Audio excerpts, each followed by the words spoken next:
Stanford's a really good team. They're big inside. They have two dominant post players that really just like impact the game, and some good shooters. I think Hannah Jump was a load for us in the first half. But they're really good. They have a lot of weapons, and they're just a really good team. So tough game for us. But I'm proud of our fight. I'm proud that we didn't give up. We fought for 40 minutes. It was hard to have an answer. We switched the zone, they score, or offensive rebound. We tried pretty much every type of defense. It wasn't too successful at times, but every time we kind of tried to make a run, they kind of scored or got something good to happen for them. What are you going to remember about playing against and then coaching against Tara here at McHale? Oh yeah, it's so funny. I forgot that it's our. Well, it's not gonna be. I'm confident it's not my last time playing against Stanford here, so I think that's probably why I don't even think about that. She's a pioneer for our game. She is a just icon of basketball, and not only women's basketball. I think of the things that I respect about her. I remember they were so good even when I played, so she's been good for a really long time. That's what we all hope to do. But when I was a player here, I think we beat Stanford one time. And then, seeing her on the sidelines as a coach and then coaching against her is just it's different. But she's a great coach. The things that I respect is how she has evolved with the game. I think you see a lot of older coaches, like the super experienced coaches, they don't do that. But she's changed and had success throughout the years for 3 decades. And to be at the same institution with so much success is extremely hard. She's a great basketball mind. You can tell she studies and changes as the game changes. And the other thing I love about her is when I first got into coaching, so I'm in my 8th year as a head coach. My first year, she would talk to me, give me advice, and wanted us to be good, and wanted me to be successful as a woman coaching. And she always would pour into me and give me advice. She was always someone I could call. It was never about Stanford or their success. It was always about women's basketball. I remember her at all the Pac-12 meetings. She would give good insight, but it was never about Stanford. It wasn't like, here's the insight to position me to be successful. It was always about what was good for the league, and if that didn't benefit Stanford, she still suggested it. So I really respected that. Some people just talk, and she talks, you listen, because it's always about growing our game. And I just respect her so much, and she's a great coach. What's a piece of that advice that has stuck with you particularly? There's one particular thing. Well, there's a lot of things, but one thing, I think I did something stupid on Twitter one time because I was, there was like some heated thing. And then I remember she said, well, I knew when I get a couple phone calls, I got a call from Dawn and I got a call from her. I was like, oh, it was like, don't get your skirt in the mud or something. It was something like that. It stuck with me. And it was like, oh, yeah, she's so right. That I think I ended up apologizing for something that wasn't even my fault. I just kind of was the bigger person. But she's also given me other advice I'm not going to share that was constructive and true. And I did listen, and I did modify something, and it wasn't on social media. It was something specific. And I just respect her. I've also called her about some scheduling stuff. And I always knew that I was going to get the truth out of her, and it wasn't going to be to benefit them. I'm talking about when we were kind of combating with them, when we went to championship with them. Yeah, just, we need more people like her in our game and more that get back and really care about the women's game. So a lot of respect for her. Courtney, tonight, her confidence, what are you seeing in her? Is it just more playing time and being able to work through mistakes, or is she different for other reasons? I think she's playing with a tremendous amount of confidence right now. Also, she's getting the opportunities. And I think when you have more opportunities, I think you can play a little bit looser. And I had a talk with her on Thursday, like a one-on-one talk with her. I just happened to see her on the way to McHale, and I drove her to class. I was like, hey, you want to ride? Because she's like, yeah, she's going across campus. And I just had a 5 or 10 minute talk with her, and I told her some things, and she really applied them and played like a different player on Friday. And I just, explained to her that, come in and just be solid. You don't have to come in and score a 3 or get a steal. Come in and be solid, and then let the game come. And I explained that it's hard if you come in right away and it's a turnover. Then these are one possession games. We lost those 4 games in a row off 1 point or 2 points. So just explaining the importance of that, and she's really done that. She's been more solid, not turning the ball over, and doing the little things and getting into the game. And I said, when you do those things, we play you more. Like, I can leave you in the game. But when it's like you come in, it's a 7-point swing, it's normal you're going to come out. And I told her how many minutes we need her to play. And I told her at that time, we need you to play 20 minutes. And I think that gave her just a little bit of confidence. And I think sometimes those little things that you instill in players, like they can kind of take a deep breath and decompress and start over. And she's done that. And she's actually applied the things that I've told her specifically. And that's not easy to do. And I also understand as a player, it's very hard when you're in a backup role and you go in to make a mistake, get pulled out. It's very hard to play like that. And I talked to her about that, and I've been in those situations, so I understood that. But she's applied what I've asked, and she's done it, and she's doing a really good job. So career high for Courtney. 32 minutes and 24 points, and like an assist, 4 steals. She did a really good job. And some big threes, and 2 for 3 from the three. That's a great performance. Her and Sky were great. And we're 7 players. That's not even a lot of foul trouble. Not easy. And 7 players in our post are battling against 2 pretty much All-Americans in the post. So it's hard, but it is what it is. A little bit about your mindset when 3 of your posts all of a sudden were in such horrible foul trouble. I know. You had to go smaller. What did you talk to the team about? How did you keep them together? We just talked about just like minimizing the small things. So let's say we get a foul early. Then you don't go for like the moving screen. You don't move on the screen, or you don't take the risk with those plays you don't reach in that situation. Like especially if you have 2 and the third one's gonna make you sit. Just explaining that, like for Isis, I didn't mind that help side where she tried to take a charge, or a box out foul because it's the effort of making the play. I don't mind those things, but those are okay. But then you can't go for the reach or the reach in on when someone else is driving, or the full court press getting a foul then, like those kind of things. So just understanding that. But I thought they all played so hard, and they're trying their best. So like, what do you do? It's like, I can't, like, we tried and played our hearts for 40 minutes. Like the thing is, as a coach, you want your players to give their hearts. You want them to fight. You want them to not lose confidence, and we're doing all those things. So I can't really ask for anything. I can show film and minimize some mistakes, but like I don't know what else I can ask for. Helena was about to die. But she's like, she's like gassed. I sat her. I didn't put her back in because I know at 4 minutes she's gassed. She clocked like 6.5 miles on Friday. So I'm not risking getting her hurt. Like, we were losing the game, and that is what it is. And those are decisions I have to make. But they're playing hard. They're trying. Maybe some shots didn't fall, but I don't know what else they can do physically. And we have 7 players, unfortunately, and that is what it is. Helena, she wasn't able to get much going offensively with scoring, but she was able to get 7 assists. Can you talk about her versatility as a player? Yeah, Helena impacts the game when she's not scoring. She is very hard to keep off the floor, and like this is low for Helena. 32 minutes is low because she sat the last 4.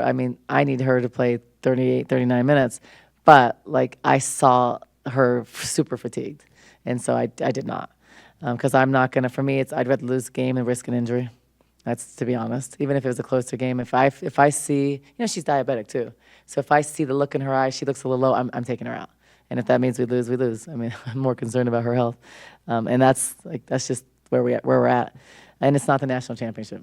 If it was, I would just call more timeouts, get her shook. You know what I mean? It's like, it's not that. So, but she's playing good. She played 33 minutes today, 39-23 or 39-49, I think. She, like all but 20 seconds in the game, I think it was, maybe a little, like 39-50, whatever, on Friday. And it's a quick turnaround. That's not easy. And so, they're giving me their all. Brea would have played more, but Brea was in foul trouble. Like, she would have played more minutes. We needed her to play more, but then it forced Ismary, and so that forced Helena to go to 4. So that's kind of because of their fouls, because we need the post. Brea needs to play 25, 27 minutes. Ismary needs to play 25, 27. And Isis needs to play. She played 26. She could probably play a little bit more. So we just have to play a little bit smarter. Go with all these games, but now you have a little bit of time before the Arizona State game. How important is that time to kind of let the players rest, but then also get healthy with Kaylin? Yeah. Well, Kaylin's not out. She's not. Yeah, she's just not available right now. So Kaylin hopefully can come back. She warmed up on Friday. And then I decided not to play her Friday. And then today, she didn't go at all. So we'll see next week. But we'll get 2 days off next week. So I think the mental part of the game and physically to get rest and recuperate. But they're not in a bad mental state. We did get our butts kicked, and we got stomped, but they're not defeated. They're not. I think they recognize that Stanford's a little better right now. But they're not hanging their head. They're like, we're going to go back there. They don't care. They care about losing. They're mad, but they also know they fought hard, and they know we have 7 people, and we're doing our best. And can we get better at little things? Can we minimize? Can we box out a little bit better? Absolutely. But they're trying, and they're fighting. So right now, I think we really need to win the games we're supposed to. Like, we have a really big game at home. We knew on the stretch we wanted to try to win 2 out of 3. And then we want to try to go steal some on the road, but we really want to try to win games at home. And this is that 3-game stretch where there's a possibility of doing that. And I think that that's realistic, and I think they feel good about that. But we also know every game is a battle, and Cal just lost to ASU. ASU's playing much better than when we faced them. They're a good team. So every game's tough, and it is what it is. But I think it's going to be fun to play at home again before we hit the road and play 2 top 5 teams. Nothing easy in the Pac-12, unfortunately. So it would be the hardest year of the league, the year that we have 7 players, because we're probably going to have 7 players for a while, and possibly the rest of the season. Talking about some of the positives, you turned them over 16 times, 10 of those were steals. You got to the line 23 times, being aggressive, driving. So those things, how did they feed into the confidence, seeing those good things against this team? They were good. It's just we missed a lot of those free throws. So, we got there and, we just missed them. And we've been really good on free throws, so that was tough. We needed to make those, but that wasn't the difference in the game. I think that we made good plays. That we had some great steals in, our full court press. But then when we made a mistake, it's a 3. That's what the difference is with, really good teams. They can be in the Final Four again. Cameron is hard to guard. Kiki is really good. She's probably one of the strongest inside with quick hops. So they're a load inside. Coming into this game, they're 35 points, 22 rebounds. We gave them 48 and 26, I think, unfortunately. I don't know the last time we gave 96 points at home in my tenure here. I don't think ever. I think this is the first time ever, unfortunately. But there are positive things. We did some things. We made some plays, but every time there was a mistake, we paid and they scored. Every single time. Missed rotation, score. So that's what good teams do. They exploit you. And we had a tough time. When we went small, they switched 1 through 4. We couldn't get anything going, and we couldn't get to the backside. So we have to work on things. If on balls, someone's going to go under twice, which is very hard to do, we have to make a 10-footer. That's just what you have to do, because then you make someone have a counter. They make you have counters.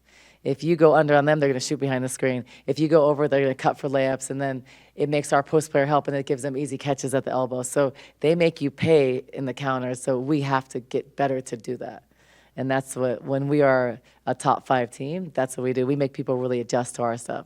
And right now, that was hard to do with them. We were adjusting, and kept on adjusting, about 10 times.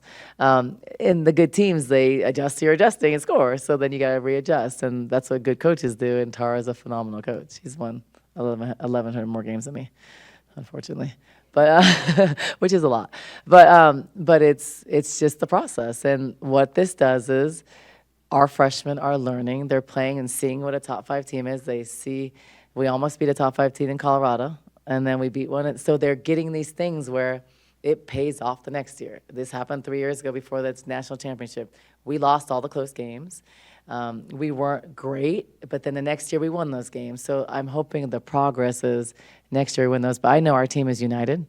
I know our team has each other's backs. I know they're cohesive, that group of 7, and I'm going to build off that, and we're going to be better. You talked about before the national championship. And when you guys went to the WNIT, it was kind of that building year. Yeah. Do you ever have thoughts that maybe the secondary tournament would be good for this team rather than the big one? Yeah, I think it's so hard when, you've been to the national championship. I think it's the bar is high, and there's no pressure. Dave was a great AD, and we had a great. He never said, "Oh, you need to make Final Fours." I don't ever feel that pressure. Right now, he knows. I know he's not the AD right now, but he knew I was building, and he knew we were going to take a step back. So I never felt that pressure. Oh, you have to be back in the Final Four. But I know that for me, I'm not coaching to not do that. So I'm not I'm going to find a way to get us better and back to where we should be. But I knew this year we would take a step back. We have 7 players. So when I do think about that, we're going to try to make the tournament. And I think it's realistic right now. It's going to be hard, absolutely. We'd probably be the talk of the country if we did it. But we're also in a really strong conference, and we don't have bad losses. I don't think we have one bad loss. Like if you think about it, we don't have one loss where we're like, oh, we don't. And so I think that we need to win some games. There's 9 games left. We need to win a majority of them. Is it hard? Yeah. But is it possible? Yeah. I also look back when we won the NIT, no one thought we would. When we went to the national championship, no one thought we would.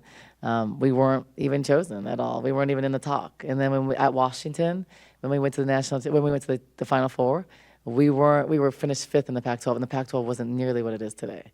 So I think you have to get hot at the right time. Your team has to believe. You have to get your girls playing hard, and we're doing those things. But we just have to get better at some small things. And we're going to have this short bench. It's not changing.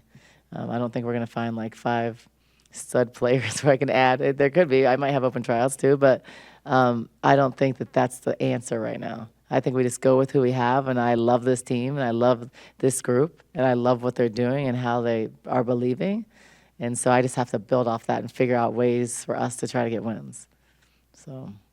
To be clear, Kaylin is not sitting out due to health-related issues? She's not available right now. So, but that's TBD for the next game. Okay, thanks.